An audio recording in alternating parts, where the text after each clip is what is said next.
অল্পতে পানে বেঁচে গেছি, তবে ডুবে গেছে অন্তঃসত্ত্বা স্ত্রী ও শিশু সন্তান। শোনেন ভাইয়ার কথাগুলা।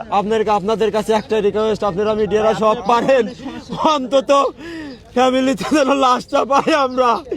ওরা কিন্তু লাশ গুম করে ফেলাবে ভাই। দুর্ঘটনা ঘটছে ভাই এইখানে।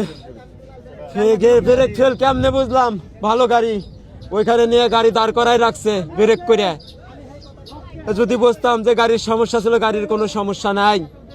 গাড়িটা হালকা একটু ঝাঁকি দিল, ভাবলাম যে গাড়িটা চাবি দিছে যার কারণে একটু ঝাঁকি দিছে। গাড়ি যেভাবে রানিং যেভাবে স্পিডে গাড়ি যায়, সেই স্পিডে গাড়ি যায় পড়বে কিভাবে বুঝবো?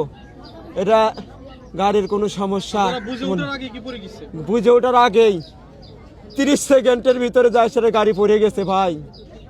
30 সেকেন্ডের ভিতরে বেরোলাম কিভাবে, কেমনে বলবো ভাই, উপর আল্লাহ জানে ভাই। আমার গাড়িতে 40 জনের উপরে যাত্রী ছিল। আমার ওয়াইফ ছিল, 6 বছরের বাচ্চা, আর আমার খালা শাশুড়ি, আমার স্ত্রীটা 6 মাসের অন্তঃসত্ত্বা। আমার স্ত্রী সবাই ডুবে গেছে।